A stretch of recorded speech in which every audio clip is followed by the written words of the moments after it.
বন্ধুরা, তোমরা সবাই কেমন আছো? অনেকদিন মিনি ব্লগ শেয়ার করিনি, তাই আজকে তোমাদের সাথে শেয়ার করছি।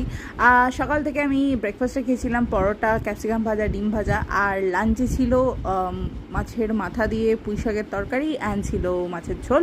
রাত্রিবেলা ফুলকপি আলুর তরকারি আর একটু ডিম ভাজা দিয়ে ভাত খেয়েছিলাম।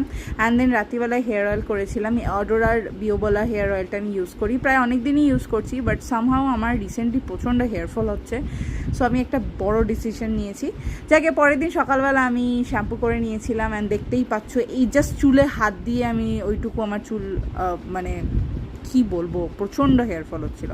তাই মা আমাকে হেল্প করেছে চুলটা কেটে দিতে, তাই অনেকটা বড় চুল ছিল, বাট কেটে দিয়েছি। দেখে এখানে অল্পই মনে হচ্ছে, বাট সত্যি কথা অনেকটাই কেটেছিলাম। অ্যান্ড তারপর আমি একটু সকালবেলা বেরিয়েছিলাম একটুখানি সাজুগুজু করে, আর বুড়ো ঢেকে ঢুকে, এত গরম না কি বলবো। বাড়ি ফিরে এসে পর্দাগুলো লাগাচ্ছিলাম। এই কাজটা করতে আমার বহুত বিরক্ত লাগে।